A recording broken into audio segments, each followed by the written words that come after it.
Goeiemorgen mensen. What a lekker mow that was. I love mowing in autumn. It's nice and cool in the mornings as opposed to dying 30 degrees Celsius at 7 a.m.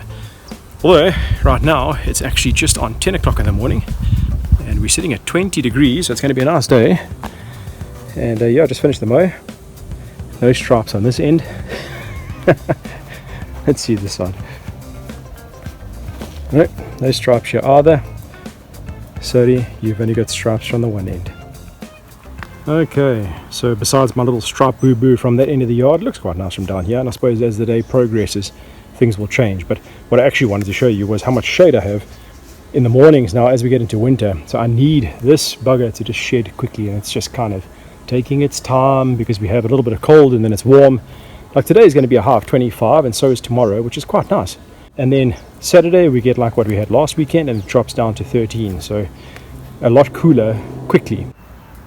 And just a little follow up on my dog path. You can still see it quite clearly because it's a bit of a mud trail that's kind of trickled upward on the leaf blade, but the physical trail, let's say damage, that I kind of squashed it out now. There's still a lot of water that gathers here. Whenever it rains by me, it all comes down into this little curve over here and it sits here and then it kind of slushes and causes a huge marshy mess up to about here, and then it seems to disappear. It doesn't really stay marshy down there, so I don't know where it's going under here, but at least the majority of the slushiness stays here. So whenever I turn and that kind of thing, I'm going to be really careful.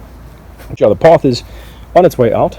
You can see here it cleared up quite a lot more, and if you saw, I did a TikTok the other day, believe it or not, where I just got the garden fork in after the rain started. It got nice and soft over here, and this is a serious compaction issue for me because it's the landing straight off into this main part of the garden. So everyone, mowers, people, dogs, whatever, land here first, and then where they go is, you know, up to them. But that little area has always been a problem for me.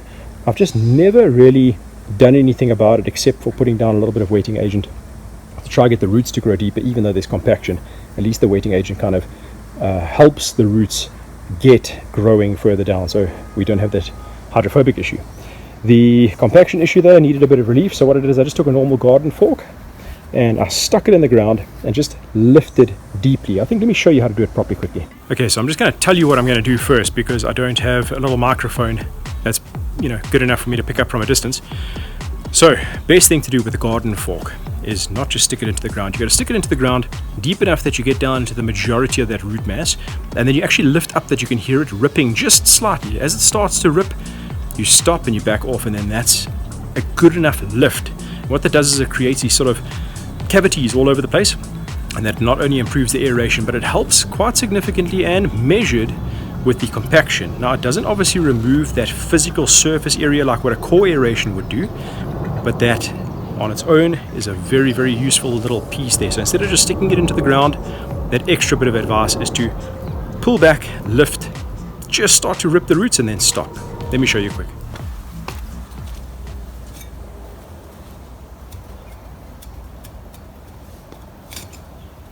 Oh, rock. Okay, then as you hear that ripping, then you stop. That, go forward about 15-20 centimeters.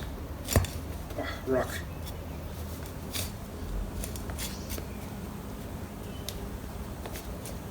The deeper the better. You hear that rip. That's enough.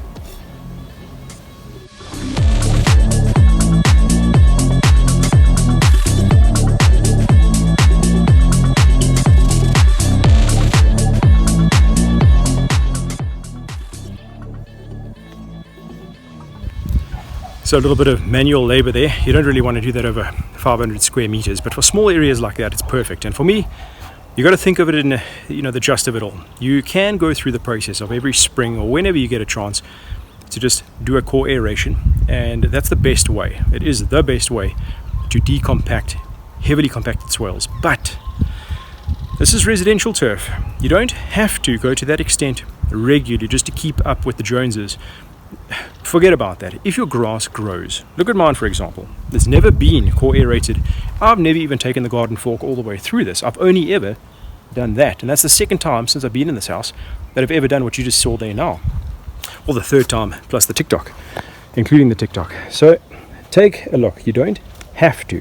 What you have to worry about is, are my roots able to grow in the soil? That's the important thing.